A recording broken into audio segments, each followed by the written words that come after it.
señor alcalde de Olivares, señor Ramos, señor concejal de empresa del Ayuntamiento de Olivares, señor Gómez,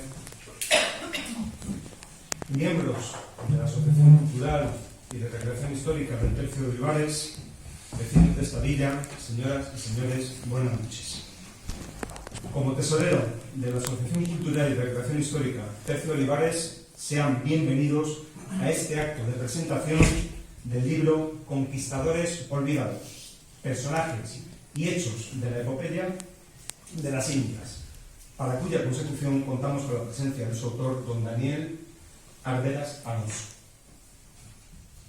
La Asociación Tercio de Olivares, de reciente creación, ha nacido con un espíritu e intención marcadamente cultural, teniendo entre sus metas el intentar reponer y subsanar la historia de España y la manipulación que a lo largo de los siglos se ha hecho de ella mediante la tristemente famosa leyenda negra.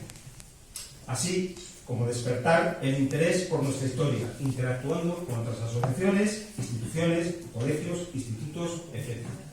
Usando para ello dos vertientes: la recreación, mediante vestimentas y puestas en escena de los principales pasajes de nuestro siglo de oro, y más concretamente de la maquinaria bélica de la monarquía española, del archivo de Indias, don Manuel Rabina Martín, en la inauguración del pasado barroco.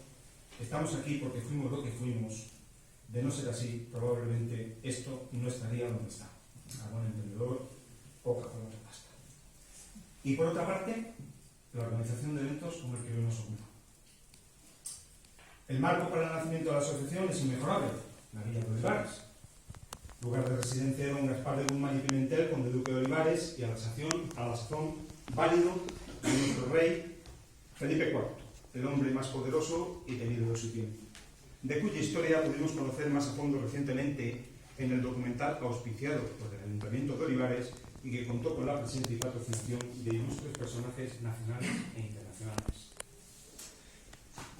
Mencionar, como no, el honor que supone para esta asociación que don Daniel Arberas, autor que lleva ya varios títulos publicados en el mercado literario en el apartado de la época histórica que nos ocupa, presente su libro en esta localidad, en el mismísimo Salón de Pleno del Ayuntamiento, que tan gentilmente nos ha cedido la Corporación Municipal, a quien en este acto también queremos trasladar nuestro más sincero agradecimiento.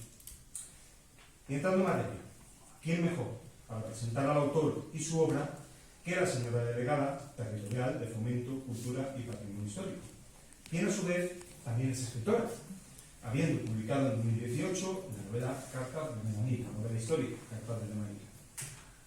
Cordobesa de nacimiento, doña Susana es arquitecta de interiores por la Escuela de Diseño IADE de la Universidad de Rija, Madrid. Como me ha comentado, durante 25 años ha dirigido un estudio de arquitectura, ¿correcto? Muy bien. Y ha ejercido como tal desde 1991 con intervenciones en Madrid, Córdoba, Granada, Huelva, Málaga, Sevilla, Oman y Londres. Asimismo, colaboró durante un año con la ANF di Museo Forentino. Les lo he dicho muy bien. En la preservación y conservación del patrimonio museístico de Florencia. Agradeciendo a los presentes su atención, sin más, se cede la palabra a doña Susana Ayuda Rojas.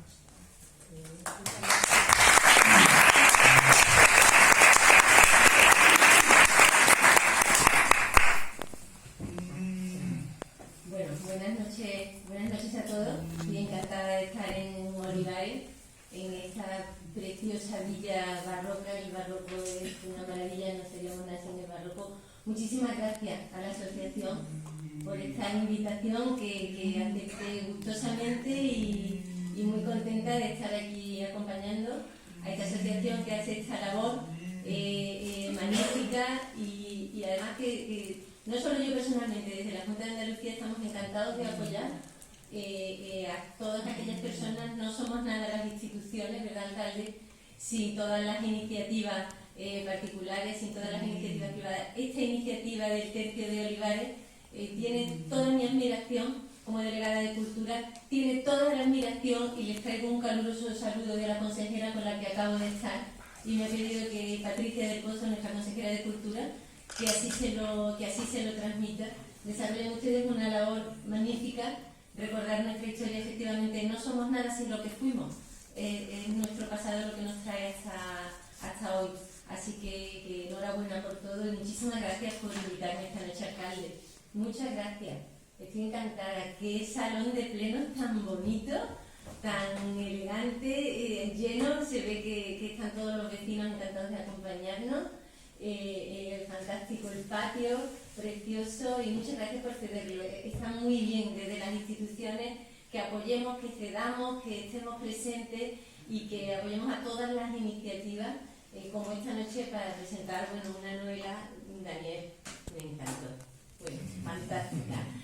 Daniel Arbegas, que como todos saben, cuántas cosas Daniel, escritor, periodista, comunicación. Es que uno cuando se pone a hablar de la biografía de Daniel, que no es el mismo trabajo en comunicación, pero este no es su único libro, tiene varios libros escritos, con lo cual cuando hablamos de la posibilidad de presentar este libro, que yo ya había leído, porque fue verlo y pensar, tengo que leer este libro que habla de nuestra historia y que habla de nosotros, y me encantó.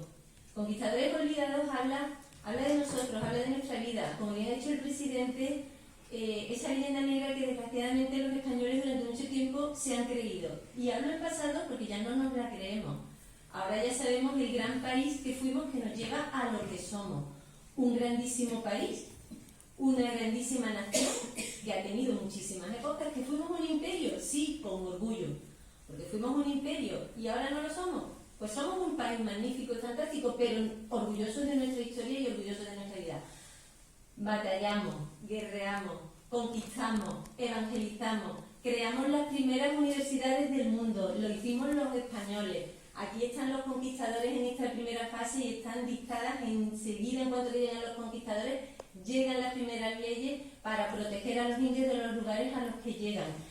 Llega la civilización española y con ella llega la cultura de la que estamos hoy aquí para hablar. Llegan las universidades, llegan tantas cosas con España que no son solo eso. Por eso a mí me hizo tantísima ilusión leer estos conquistadores olvidados, porque te habla de muchas personas que vivieron esa vida. De verdad que cuando tú llegas de pronto a este siglo XVI que nos cuenta Daniel, yo les tengo que decir una cosa.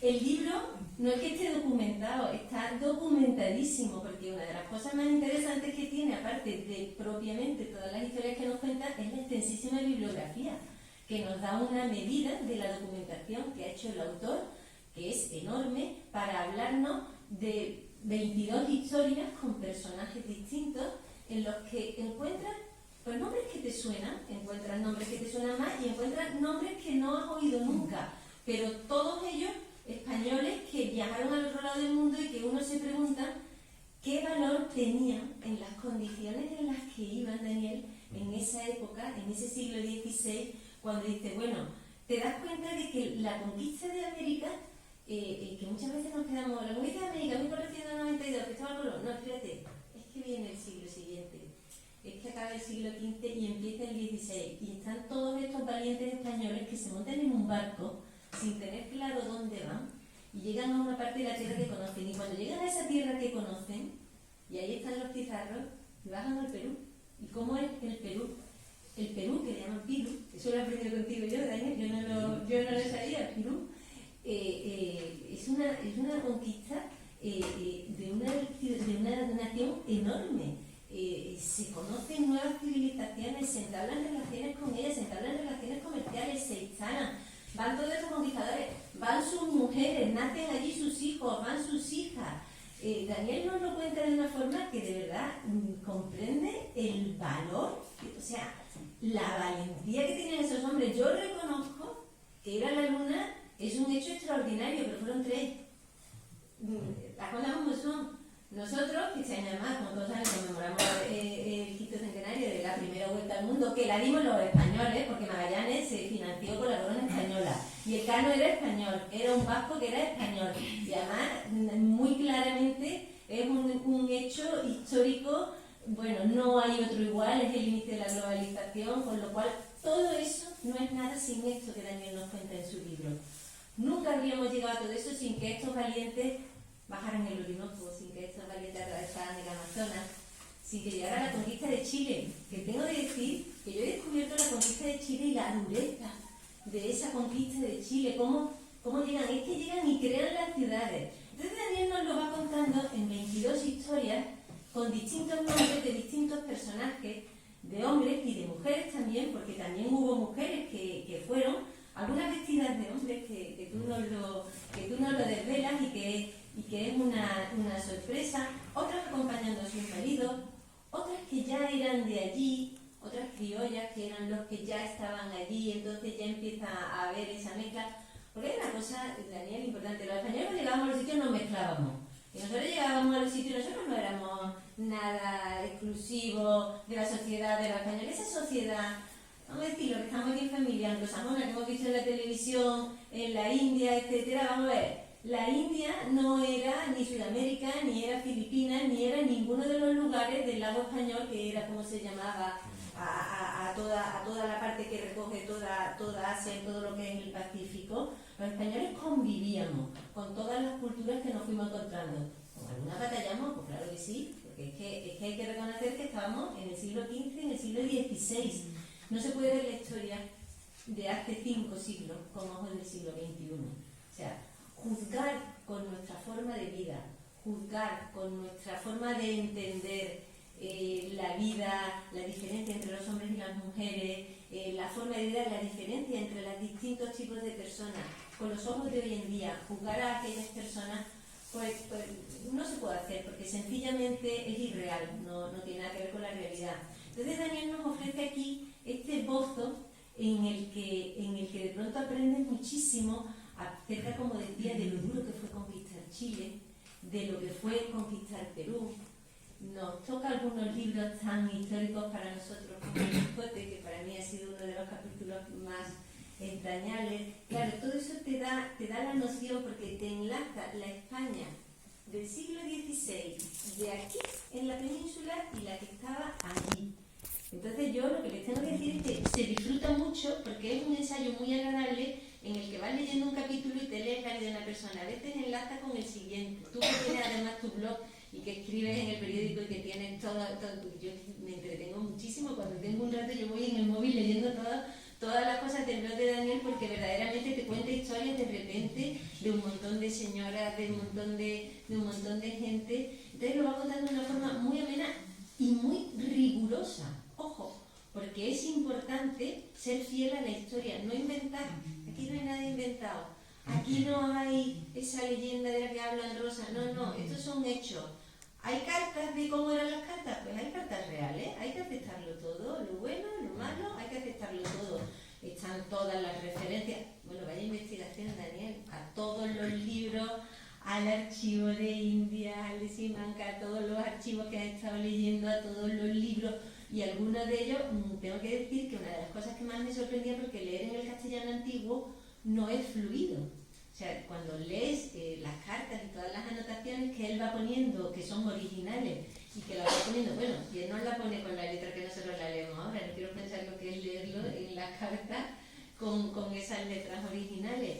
Entonces es muy fuertemente asentado en una documentación histórica, en una investigación rigurosa y a la vez muy ameno, muy entretenido. Yo les tengo que decir que lo pasé fenomenal leyendo este libro. Entonces no me quiero extender más, porque hoy quien nos tiene que hablar esta noche es el autor, y con él les dejo, y lo que de verdad les recomiendo a todos que lo lean, porque van a aprender muchísimo, y porque además van a conocer una parte de nuestra historia pues que no hemos conocido antes, pero nunca es tarde para aprender.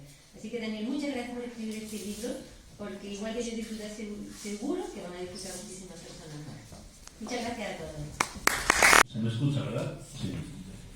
Bueno, yo después de esta calurosa bienvenida debería callarme y invitarles a un vino y acabamos el acto. No solo puedo empeorar lo que transcurre de una manera óptima para un servidor, ¿no? Muchas gracias, Susana, muchas gracias, delegada de la Junta.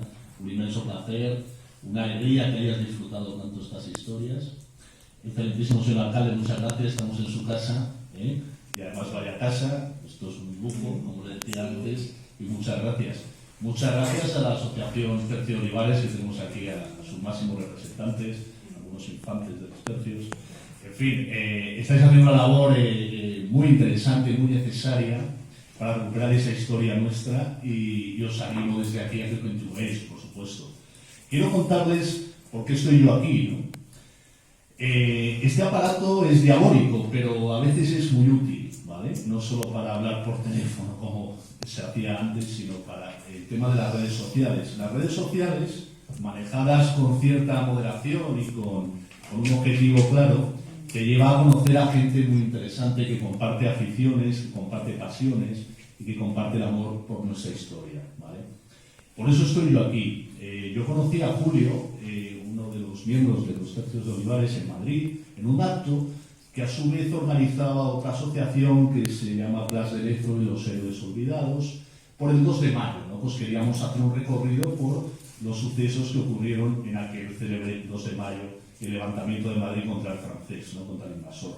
Y allí coincidimos, él me contó, yo le conté, y bueno, ahí se empezó a crear este acto, digamos, entre comillas, ¿no? También Guadalupe, otra persona de otra asociación, 31 tercios, en fin, vas compartiendo intereses comunes, ¿no? Y las redes sociales te hacen también conocer a personas como Susana, que por nuestra mutua afición a las letras y a la historia, pues ella, nos empezamos a seguir por Twitter. Ella resulta que se había leído mi libro y comentó que le había encantado, con lo cual pues yo, henchido de gozo, pues le comenté que muy agradecido y demás, y cuando se fue configurando este acto dije, aquí conozco yo en Sevilla que haya leído mi libro y que sea un perfil interesante. Y dije, anda, mira, voy a buscar a Susana y tal. Y te juro, Susana, que yo ni era consciente que eras delegada de tantas cosas en la Junta de Andalucía. Les aseguro que es así. Yo fue por su libro de Filipinas, ¿no? que pienso devorar porque me lo ha traído gentilmente. Bueno, en fin, entonces todo esto es para decirles que, bueno, que nos hemos juntado aquí un grupo de buena gente, que tenemos aficiones comunes, que amamos nuestra historia, que unos la fomentan de una manera, otros de otras. Yo soy un humilde juntaletras, o sea, un humilde apasionado de la historia, que leo, que escribo, que investigo y que trato de hacerlo con un mínimo de rigor, como decía Susana, ¿no? Entonces, es lo que he hecho con este libro, Conquistadores Olvidados. Yo siento realmente un especial interés por la historia que tiene que ver con nuestra presencia en América, ¿no? Con el descubrimiento, conquista y asentamiento de los españoles durante 3 siglos en aquel inmenso territorio, ¿no? Que formó parte de España como todos los demás territorios de la monarquía hispánica, ¿no? Y por ello, pues bueno, de hecho hace 3 años hice un máster en Historia de América. ¿Y quién me mandaba a mí? Pues me mandaba mi afición y mi pasión por aprender más, ¿no? Y seguir investigando. Y me dieran pautas para yo ir haciendo un trabajo más riguroso. Y aprendí muchas claves y me quité complejos y bueno, y aquí pues he plasmado en 22 historias que son sobre las que yo más he leído, ¿no? Y las que me he sentido yo seguro para contarlas. Siempre documentadas con múltiples referencias a bibliografía y a documentos del Archivo de Indias, que ustedes tienen aquí la suerte de tenerlo aquí al lado, ¿no? Y que conserva todo sobre las Indias, ¿no? Quiero empezar por contarles, a lo mejor a algunos les parece obviedades, pero yo me gustaría recalcarlas, porque aunque haya dicho Susana que ya no nos creemos la leyenda negra, hombre, yo no, tú tampoco, y mucha gente que hay aquí, inteligente tampoco, pero por desgracia hay mucha gente que sí se la cree y la sigue fomentando, ¿no? Porque parece insólito en el siglo XXI, ¿no? Entonces, yo quiero decirles, miren, hacíamos referencia al 5º aniversario de la circunnavegación del globo, ¿no? Por parte de Magallanes y completada por el Cano, efectivamente, ¿no? Hace 500 años de aquello. Una gesta sin parangón, o sea, no era ir a la luna sabían que iban, ¿no? Y había cálculos ya matemáticos y de todo, y sabían que más o menos podían llegar, ¿no? Podía haber errores y fallos, claro que sí, pero de la circunnavegación no sabían muy bien. O sea, sabían que sí, que continuando hacia abajo, donde había de Solís se lo comieron vivo, pues a lo mejor estaba el anhelado paso entre los 2 océanos, y a partir de ahí se abría otra inmensa masa de agua que no sabían cuánto duraría, que después duró meses, para llegar primero a Filipinas y después donde muere Magallanes, después a las Especias, donde van quedando unos poquitos, y Magallanes con 18 regresa a Sevilla, pues es una locura, ¿no? Es impresionante. Bueno, pues esto que estamos celebrando el 5º centenario, hay una exposición tremenda en el Archivo de Indias que mañana espero ir a ver por la mañana, que es ¿cómo se titula? El viaje más largo, creo que es. El viaje más largo, ¿verdad? Porque hay otra en Madrid, en el Museo Naval. Yo soy madrileño, entonces la del Museo Naval sí que la he visitado, yo la recomiendo vivamente. Y esa se titula Fuimos los primeros. También es un título muy oportuno, ¿no? Entonces yo quiero decirles que Colón no fue el primero en llegar a América, ¿vale? Eso es así, pero sí fue quien descubrió América. Y esto no es una incoherencia mía, o que la cerveza que me haya tomado me haya afectado demasiado, no. Efectivamente, los vikingos llegaron, sí, hay vestigios de que algún barco vikingo se perdió en las gélidas costas de Terranova en torno al año 1000, 1100, y se ha encontrado, sí, algún resto de un pequeño asentamiento en unas costas gélidas, pero los vikingos, todo apunta a que duraron muy poquito allí, por la inclemencia, la hostilidad de aquella zona. No se sabe que regresaran a sus tierras del norte de Europa, se duda mucho de eso por así, y sobre todo no quedó ningún registro escrito, ni lo contaron, ni volvieron, ni poblaron esas tierras, ni se mezclaron, ni mucho menos. No hay constancia de nada de eso. Colón, cuando llega en 1492 a la isla de Guanajaní, una pequeña isla de las Bahamas, él cree que sí, que está llegando a las Indias, cerca de Zipango, del actual Japón. En principio él cree eso, pero ha llegado a un nuevo continente, ¿no? Que es América. Y él se apresura a regresar, a contarlo y a venderlo oportunamente en la corte, ¿no? De hecho, él exagera todo lo que hay allí en esas islas, ¿no? Él descubre América, porque descubrir es hallar algo que se desconocía y comunicarlo al resto que tampoco lo conocía. Y él lo comunica, y se expande esa noticia por toda Europa y por todo el mundo conocido, que eran 3 continentes, Europa, Asia y África, ¿no? Por eso Colón, claro, que descubre América, ¿no? Es que parece que ahora ya no se puede decir que Colón descubre América. No, es que... Después quiero decirles, también se cuenta, uno de los... porque hay que ir desmitificando pues, leyendas, ¿no? Entonces se cuenta que, bueno, que Colón, que era, bueno, un tipo afortunado, un marino, no sé por qué genovés, ¿no? Porque ni siquiera está muy claro, que si era medio judío, sí, su biografía la verdad es que está repleta de sombras, todavía no.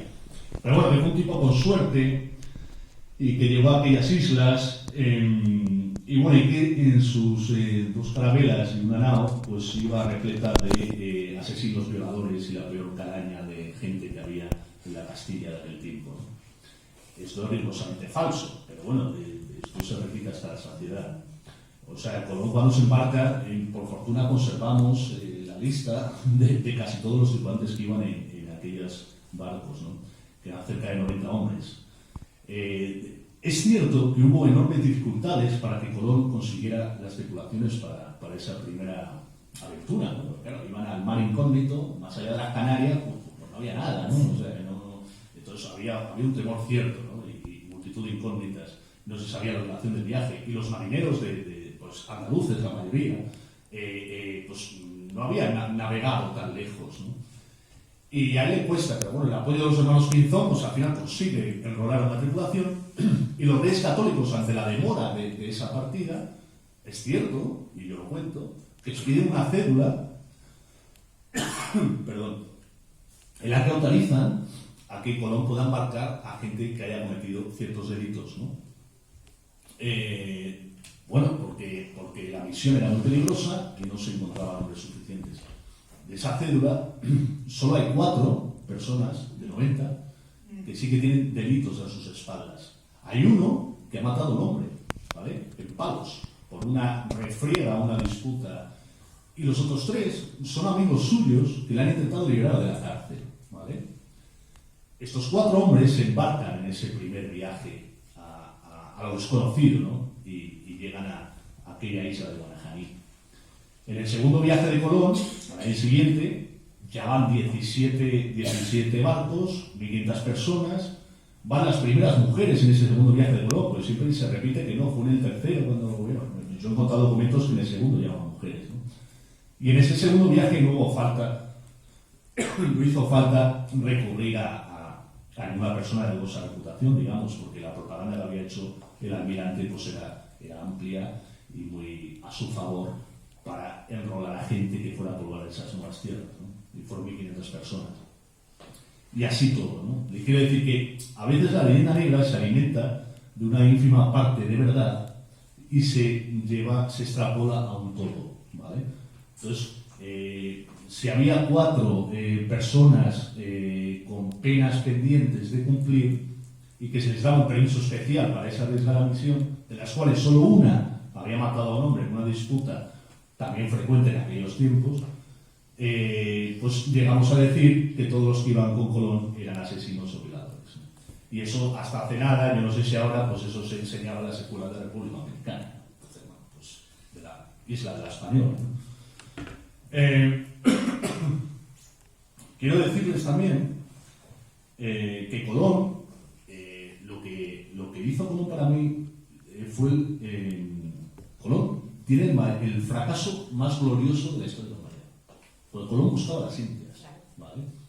Y él no halla las Indias. Él se encuentra con unas islas primero, después en el tercer y cuarto viaje, él va buscando ya, dice, no, esto no puede ser, ya bordea las costas norte de Venezuela, de Colombia, incluso tierra firme en Panamá, pero él va viendo, aunque lo niega, que eso no son las Indias, porque nada coincide con lo que él sabe que son las Indias, ¿no? Y no hay especias, entre otras cosas, porque vamos buscando las especias, que no se nos olvide. Entonces, lo de Colón es un fracaso, pero es un fracaso glorioso, porque a partir de los viajes de Colón le siguen otros muchos, con la idea original de buscar el paso hacia las Indias, le siguen otros muchos. Ojeda, Nicuesa, Obando, todos van lanzando exploraciones desde la Española y desde Cuba hacia lo que es tierra firme, y así al final pues Cortés llega a México y estas cosas, ¿no?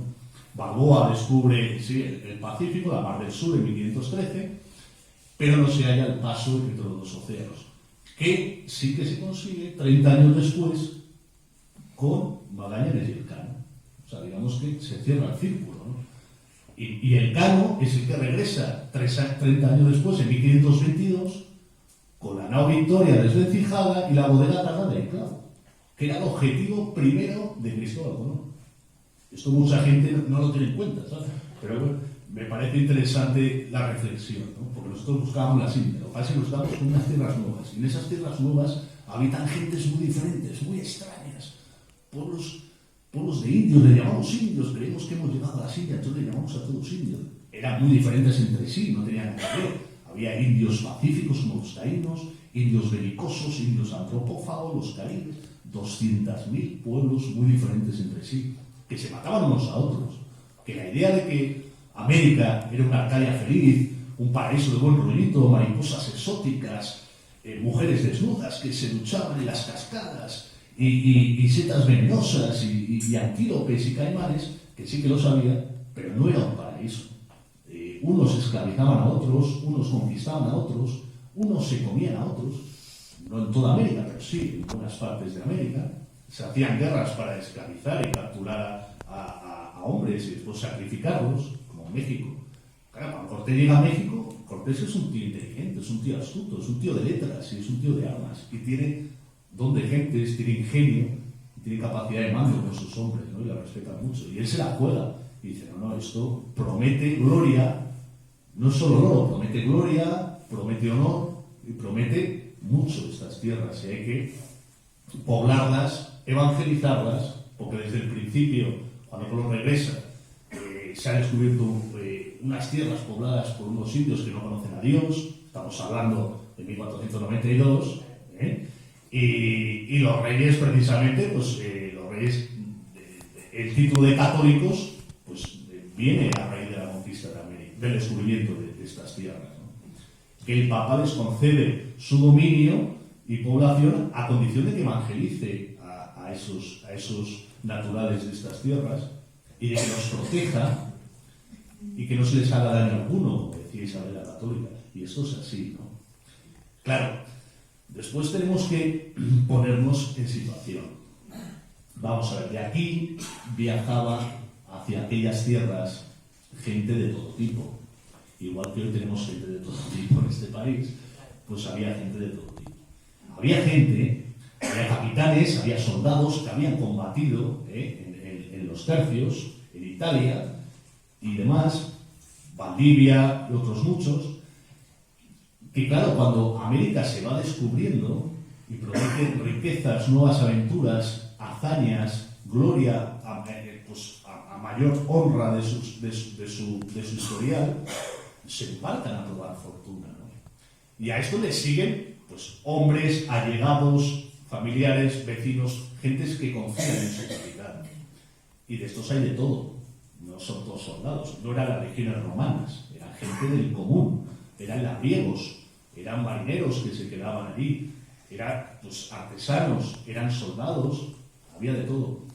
Y había quien en esas tierras obraba pues, como se debía, conforme a la moral cristiana y a lo que se mandaba hacer, y los que cometían actos pues, de barbarie y de abuso contra esos indios. Y eso es innegable, o sea, eso es así.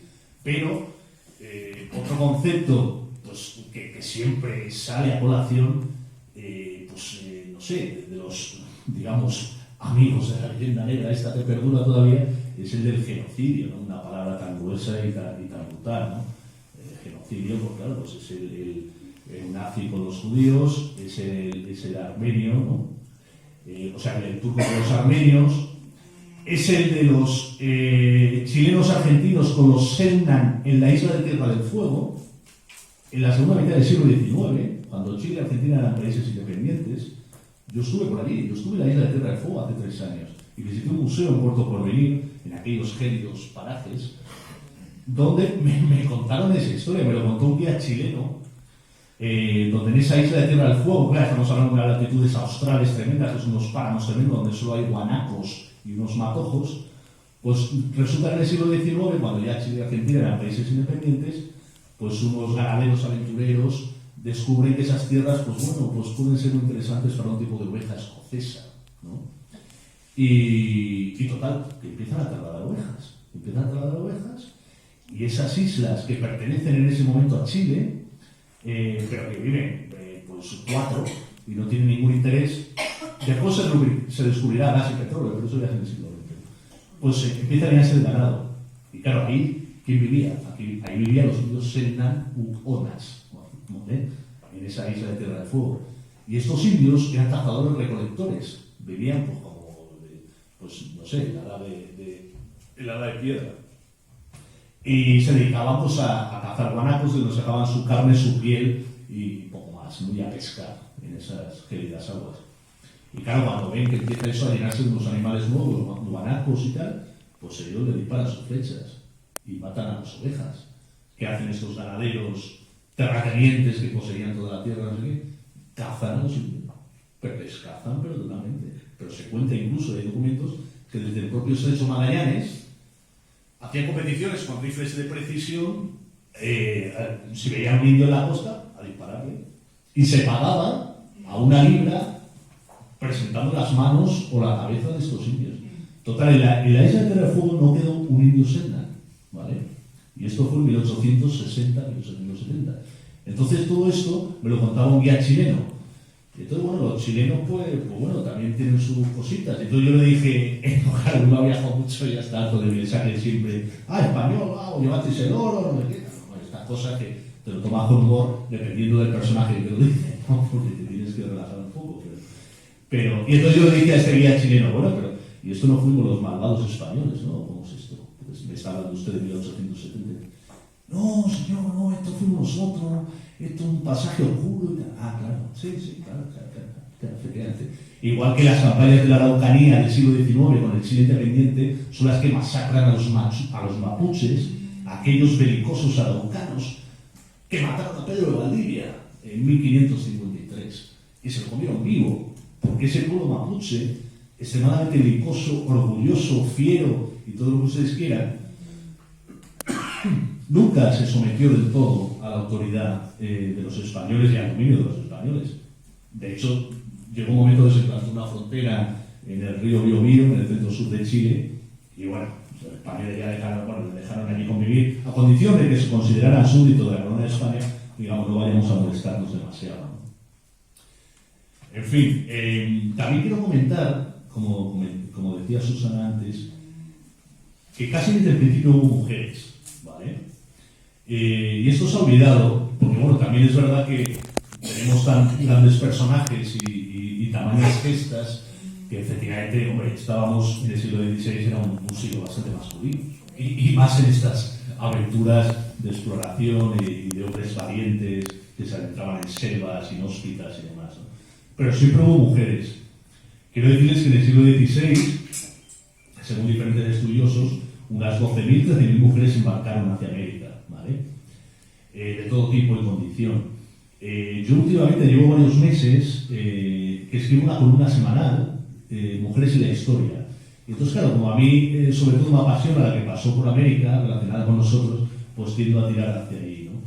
Y estoy yo mismo, algunas mujeres las conocía de sobra, en mi libro hay varias, en mi libro está la célebre Inés Suárez, la amante de Pedro Valdivia, perdón, está la India Catalina, que es una mujer muy desconocida, que yo tuve conocimiento de ella en Colombia en un viaje, que fue como la Malinche colombiana, o sea, fue una lengua o intérprete que gracias a ella Pedro de Heredia fundó Cartagena de Indias y pudo asentarse por ahí el dominio español.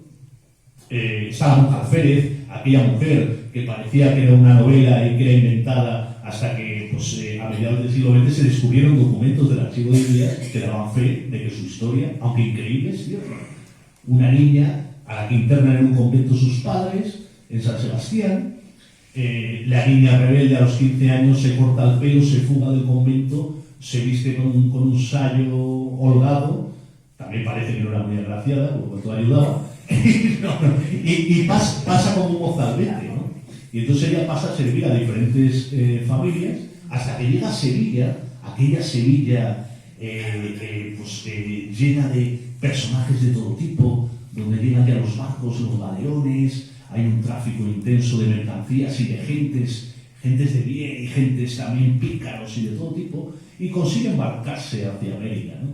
Y esta mujer, vestida siempre como hombre y con aspecto de hombre, llega al Perú, donde empieza a trabajar en una taberna como mozo, y encima le gusta el vino, y encima es pendenciera, y se mete en riñas y duelos, y mata a un hombre hasta en la cárcel, y de ahí consigue salvarla su jefe, el tabernero, ¿no?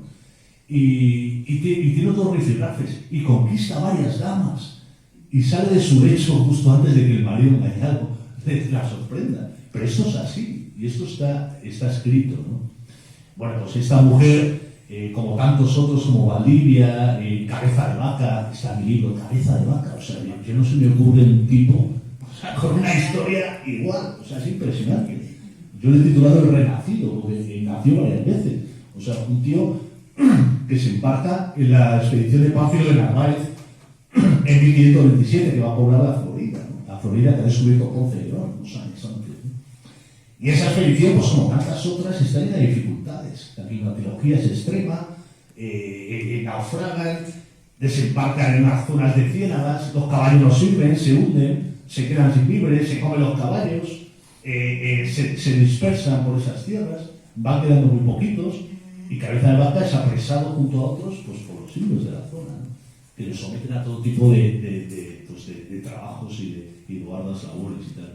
Pero bueno, él se va adaptando a las circunstancias, por eso digo que esta gente, aparte de valerosa, tenía, no sé, una fortaleza física y mental muy superior a la nuestra actualmente, que todo lo tenemos hecho y si nos pillamos un dedo nos hacemos pupa enseguida, y esta gente estaba hecha de otra materia.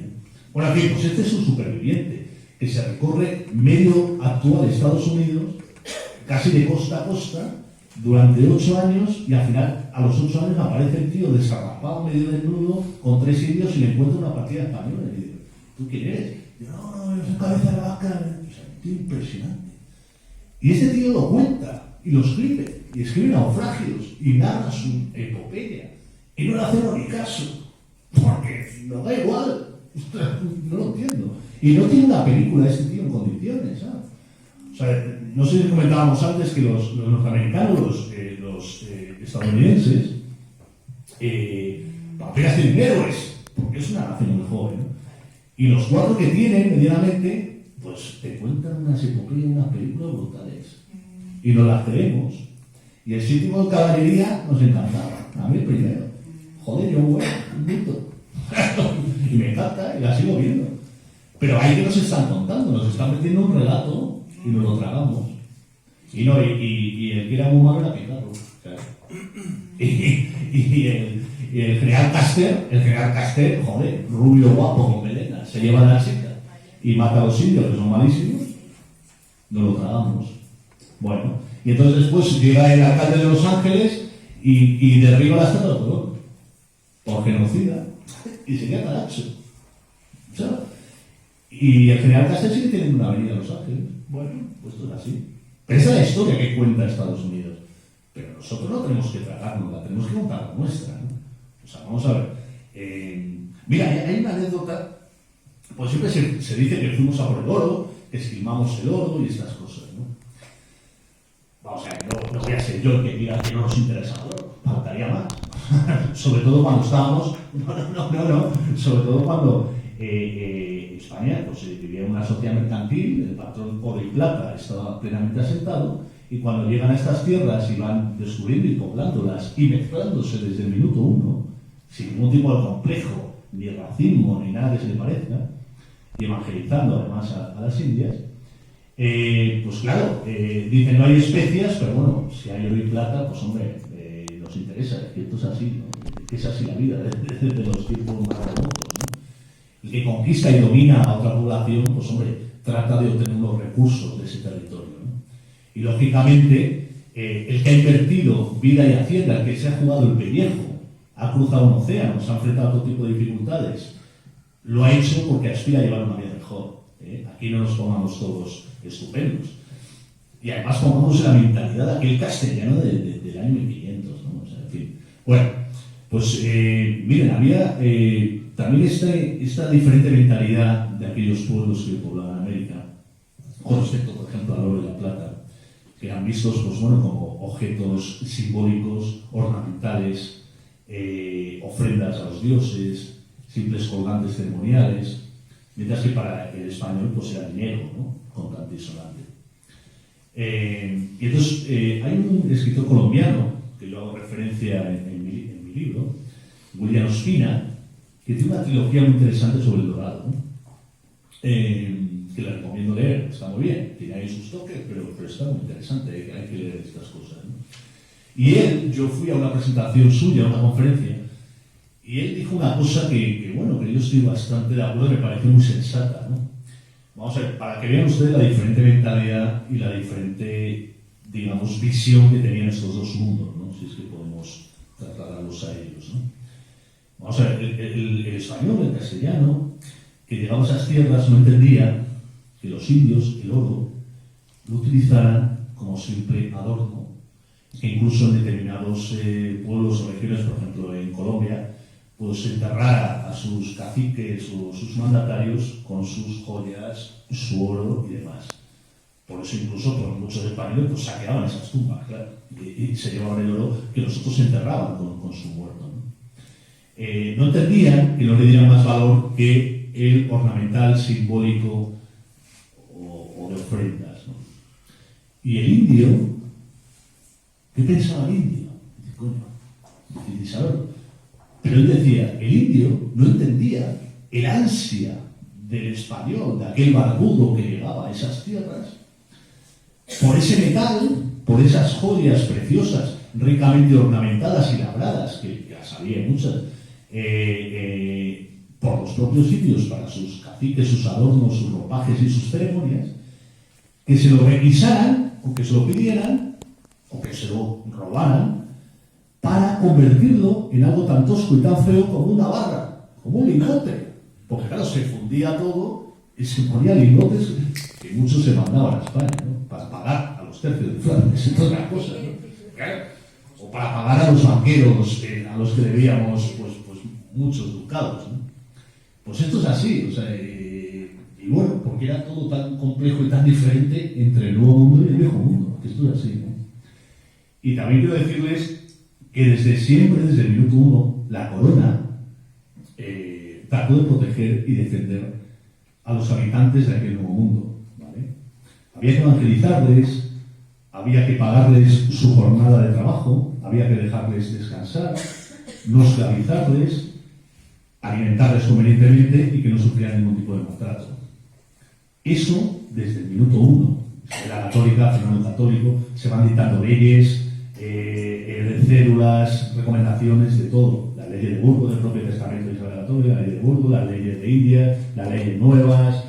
Somos la única conquista que en 1550 llega a parar la propia conquista porque tiene problemas, digamos, de conciencia y se plantea si lo estamos haciendo bien o mal ante las denuncias de algunos frailes que desde el principio protestan porque se trata mal a esos indios y muchos mueren pues sometidos a explotación y también por las múltiples enfermedades que ellos desconocían, sobre todo por esto último. Pues eso siempre estuvo ahí presente. Sobre el terreno que pasaba, sobre el terreno había de todo. Había quien protegía, trataba bien y cuidaba a esos indios y había quien no lo hacía. Entonces así, pero no se puede generalizar.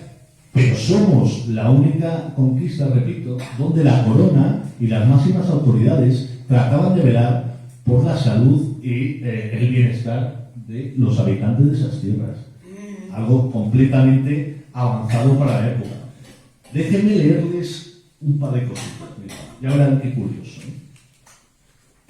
A mí me lo parece, espero que a ustedes también. Miren, como les decía, yo estoy escribiendo sobre mujeres olvidadas, ¿no? Todas las semanas. Entonces, claro, yo tiro hacia América, a las que viajaron, las que aparecieron por allí y protagonizaron hechos singulares, ¿no? Entonces, yo conocía a Mencía de los Nidos. Mencía de los Nidos es una mujer que aparece en Chile, ¿vale?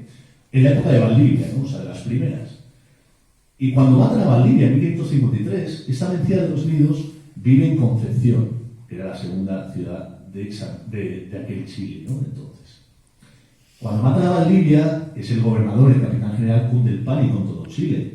Casi, en fin, el temor ante los araucanos fieros que se han comido al gobernador y a 50 españoles es tremendo. Muchas ciudades y frágiles asentamientos que había ido fundando Valdivia se despoblan, se abandonan ante el avance de los fieros araucanos. Y en Concepción llega Francisco de Villagrán, el gobernador interino, que hace lo que puede para frenar el avance de los araucanos y manda a despoblar la ciudad de Concepción para refugiarse todos en Santiago, ¿no? En Santiago de Chile. Y aquí sale esta Mencía de los Nidos, yo conocía esta historia hace tiempo, y sale, porque lo recogen varios cronistas, diciendo: ¿a dónde vais, cobardes? Hay que defender la ciudad de estos fieros indios, aquí está mi espada, sale como con una espada, una rodela y tal, o una mujer valiente, tremenda, ¿no? Al final, Concepción hay que abandonarla y se refugiar en Santiago, ¿no?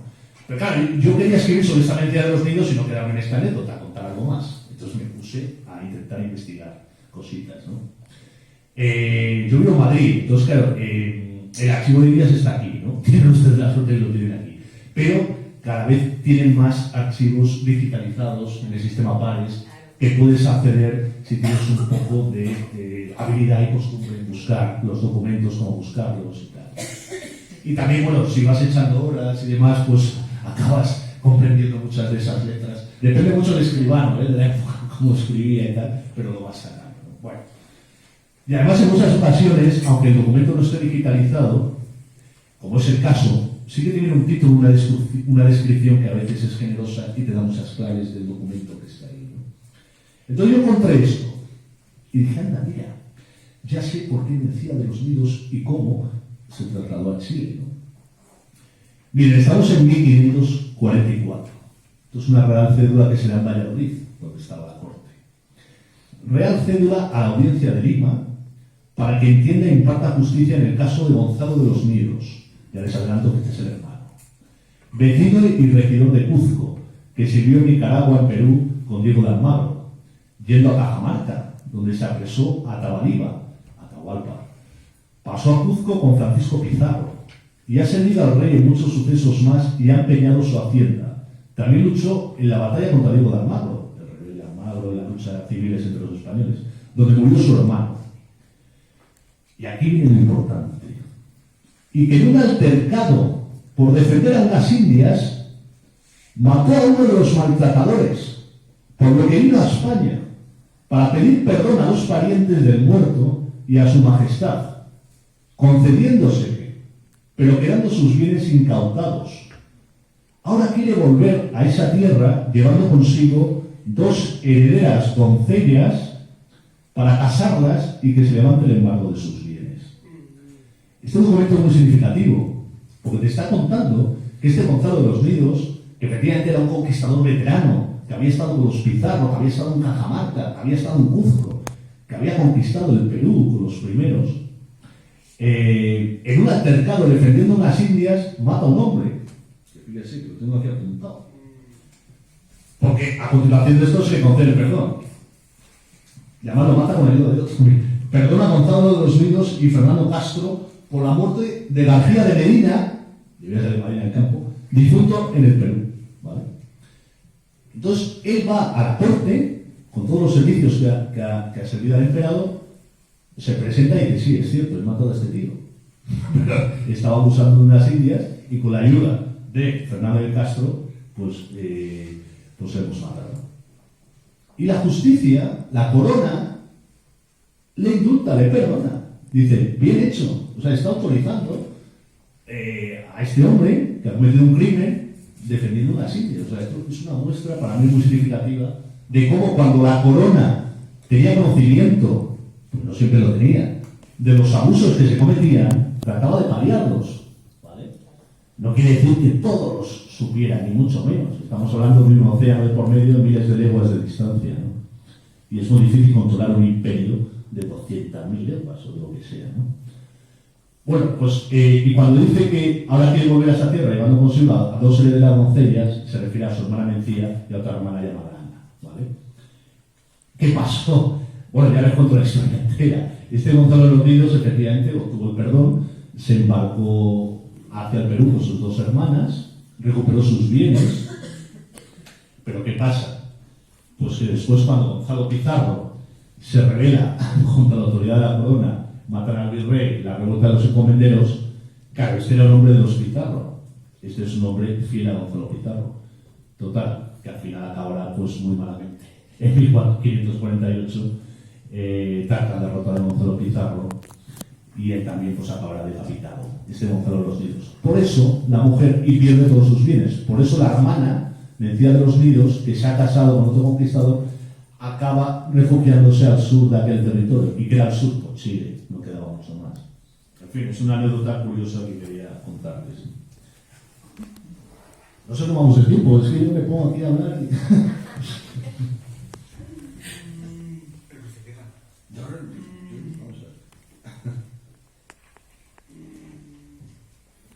Ah, miren, otra cosita muy significativa, a mí me lo parece. En la conquista del Perú, ¿vale? El Virú, le llamaban el Virú, ¿no? Los indios le decían, no, más al sur, ¿no? Cuando Pizarro estaba en Panamá, le decían, no, el Virú hay más oro de ese que ustedes quieren y estas cosas.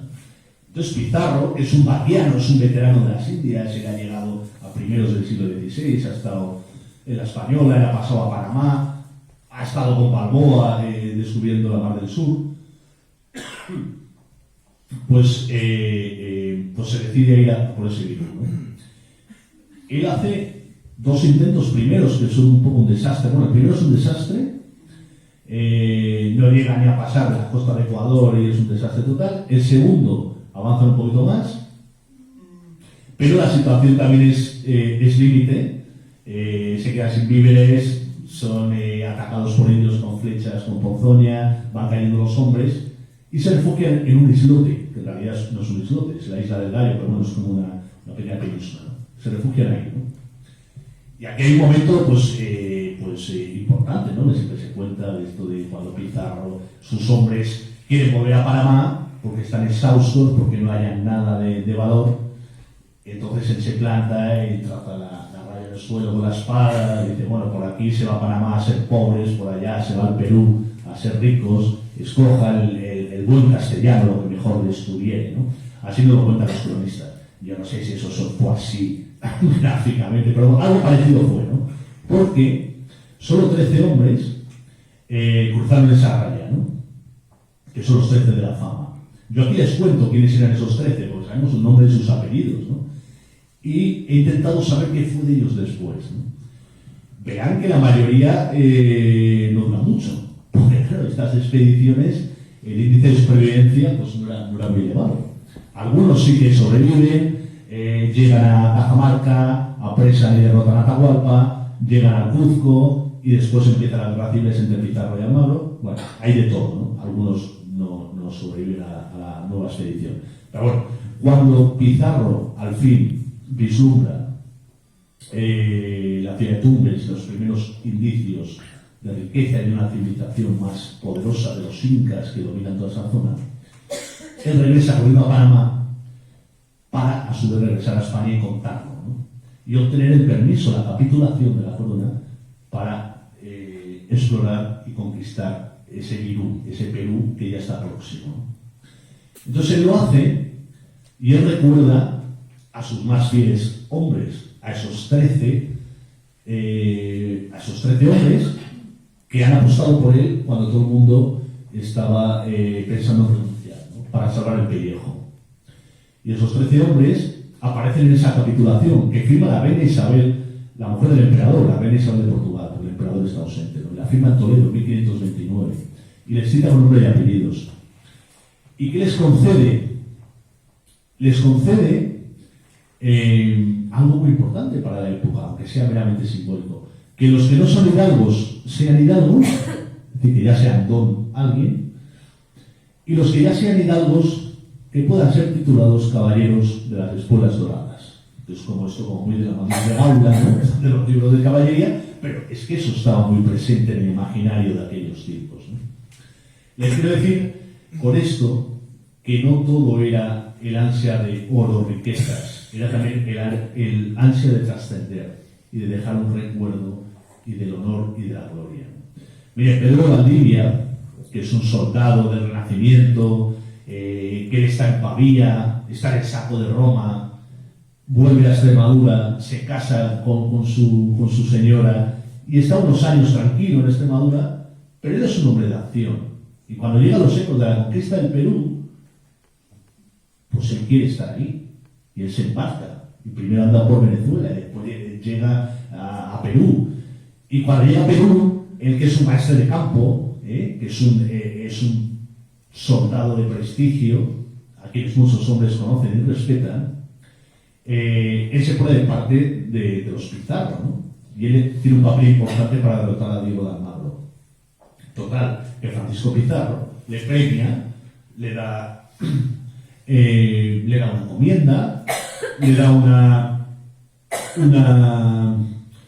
autorización, no me sale la palabra, pero bueno, para una mina de plata, para que la explote él y demás. Él es un tipo ya que no necesita mucho más, ya es un tío veterano, tiene buenos premios, buen caudal, pero él quiere más. Él lo escribe y dice: no, yo vine a Chile, porque él después se empeña en continuar y en explorar hacia Chile, de donde ha regresado poco antes de Diego de Almagro, totalmente arruinado, destrozado, y que solo ha encontrado una cordillera de los Andes helada, un desierto el más árido del mundo, y ha salido pues totalmente destrozado. Entonces Pizarro se sorprende y dice: ¿para qué quieres ir tú a Chile? Si en Chile no hay nada. Y dice: no, pero yo quiero ganar nuevas tierras para el emperador y demás. Y él lo escribe en sus cartas luego, que él quería dejar fama y memoria de mí. Y eso está muy en su espíritu, digamos, de soldado de renacimiento, de caballero, porque era un hombre de armas, pero también un hombre de letras, no más que leer sus cartas, ¿vale? Y eso le lleva a comandar, él que es el gobernador y capitán general de un territorio que todavía es muy peligroso y que está por explorar. Él comanda a 50 caballeros y va a la batalla, le rodean 2.000 indios y acaban dejando allí sus vidas. Les quiero decir, Valdivia yo dudo que fuera realmente a Chile, porque sospechaba que había mucho oro. De hecho, en Chile no había mucho oro. Al principio algo en los lavaderos de algún río y demás, pero nunca fue un lugar excesivamente rico en estos metales, ¿no? Pero él quería trascender, él quería dejar fama y memoria aquí. Y este espíritu impulsa a muchos, ¿no? A ir hacia adelante, a continuar explorando. El plus ultra es este que tenemos aquí en el escudo, ¿no? El plus ultra del Cano, ¿no? Hemos ido más allá que nadie. Fuimos los primeros. hemos hecho el viaje más largo y hemos descubierto América. También quería comentarles que aparte de conquistadores hay otros personajes, ¿vale? Nos hemos centrado en conquistadores. Hay un virrey que a mí me parece fundamental, que tiene una labor tremenda, don Luis de Velasco y Castilla. Este era palentino, el Carrión de los Condes. Pero este fue el único caso, porque claro, después de los conquistadores había que gobernar esos territorios, ¿no? Y claro, si tú dejabas a un conquistador que bueno, en fin, tenía a lo mejor otros códigos, gobernar aquello pues se iba un poco de las manos, ¿no? Y de hecho se fue en muchas ocasiones. Los hermanos Pizarro, las revueltas en el Perú son buena prueba de ello. Porque claro, ellos, es verdad que habían ganado esas tierras al servicio de su emperador, con su esfuerzo, con su sangre, con su espada, pero la corona temía que esta gente obtuviera un poder demasiado elevado, ¿no? Porque estando tan lejos era muy difícil de controlar, ¿no? Entonces, bueno, se van mandando funcionarios, expertos en leyes, escribanos, administradores, para gobernar y administrar esas tierras, ¿no?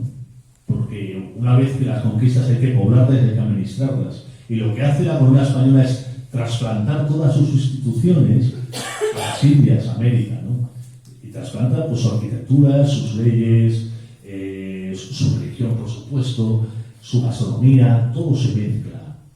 Y en estas figuras está la del virrey, aquí los teníamos, ¿no? Y el virrey pues, es el representante del rey en estos territorios. Al principio hay dos, el de la Nueva España, que es mucho más que México, era también buena parte de Estados Unidos, toda Centroamérica, llegaba hasta Panamá, y el del Perú, ¿no? Que era casi todo Sudamérica. Estoy hablando del siglo XVI y XVII, ¿no? Y este virrey, Luis de Velasco, fue único, y yo lo he estudiado además a fondo, porque la costumbre era que desde la corona se mandara un virrey a la Nueva España, ¿no? Por un periodo de 5 o 6 años.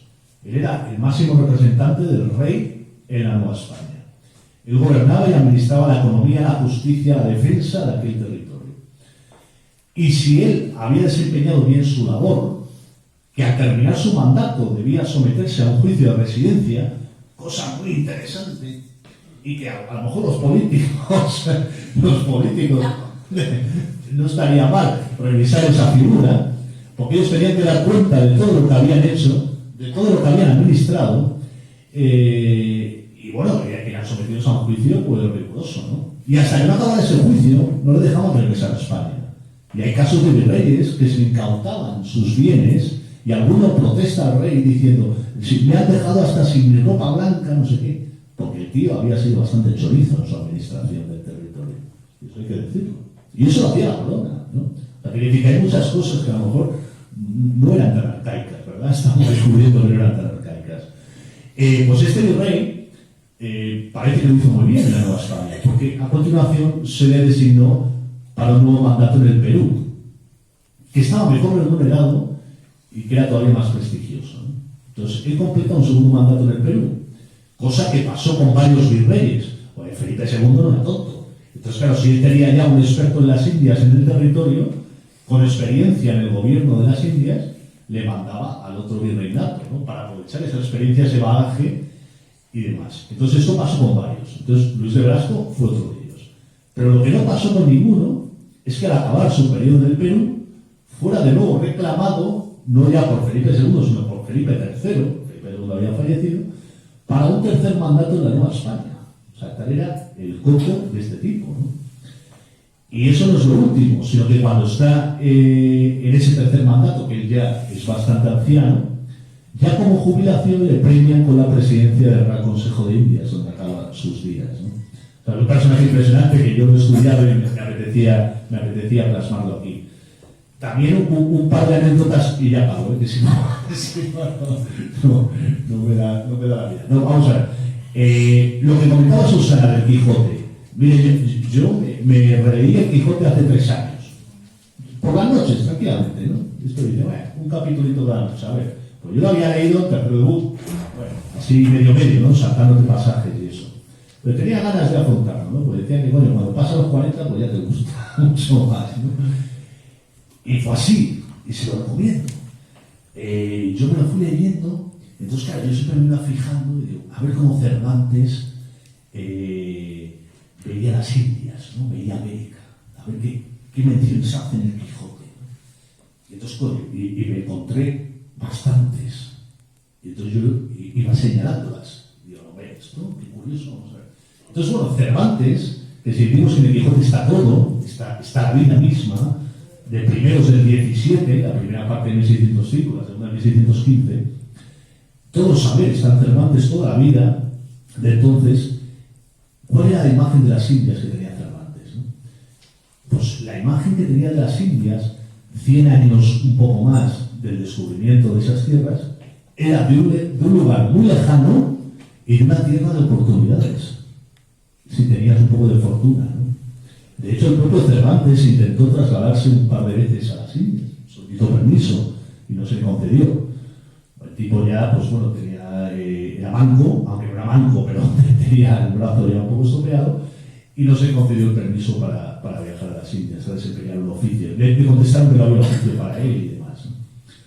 Gracias a eso quizás él terminó escribiendo Quijote. A lo mejor si hubiera estado en Cartagena Indias hubiera escrito otro Quijote o no lo sabemos. Quién sabe, ¿no? Pero bueno, entonces hay un capitulito donde yo les cuento cómo Cervantes ve las Indias, donde lo menciona, qué personajes salen relacionados con las Indias. Y siempre da la idea de esa lejanía y de esa tierra de oportunidades para el castellano de aquel tiempo, ¿no? Y después hay un pasaje curioso que a mí me gustó mucho descubrir, que es, hace poco se ha cumplido otro aniversario, el Día del Rosario, ¿no? Fue la batalla de Panto, ¿sí, no? 1571, ¿verdad? Pues esta victoria sobre el turco de Panto se celebró por todo lo alto en la Nueva España, al otro lado del mundo. Cuando llegaron noticias, pasaron 2 meses, ¿no? Esto fue en octubre, pues en primavera del año 72, al año siguiente, llegan las noticias de la Nueva España. Y el rey manda que eso se celebre como se merece, ¿no? Y el cabildo de la Ciudad de México, de la capital de la Nueva España, se dispone a celebrarlo. ¿Y cómo lo celebran? Pues hacen toda una alegoría de esa batalla. Construyen barcos de madera, bergantines, le ponen ruedas, inundan la Plaza de México con una lámina de agua. La mitad de los caballeros regidores del cabildo se visten con tafetales de colores morado y amarillo, tú eres turco, rojo y blanco, tú eres español. Representan esa batalla con lombardas, luminarias, falconetes, todo tipo de despliegue. Claro, eso se utiliza como un medio de propaganda política, ¿no? Eso se utiliza como un símbolo del poder de la monarquía hispana en todo el orbe, para una sociedad que ya es en su mayoría mestiza, ¿vale? India y mestiza, criolla. Y claro, ese es el triunfo de la Santa Alianza de la monarquía hispana, cristiana y católica, y romana, ¿vale? Y eso se muestra, esa población de las Indias, de América, de la Nueva España y del Perú. Yo sobre todo aquí reflejo lo que se celebró en la Ciudad de México, me pareció súper curioso, y hubo también fiestas, juego de cañas y toros, o sea, todo lo que acompañaba las celebraciones en esta América hispana. Muchas gracias, podría seguir, pero les voy a volver.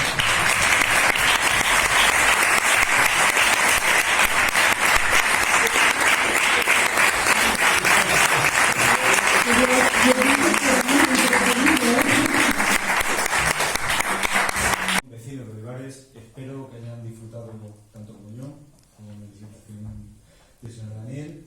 Les agradecemos su presencia en este acto y lo damos por clausurado. Recordarles que el autor ha traído aquí unos libros que pueden ustedes adquirir si así lo desean. Muchas gracias, buenas noches.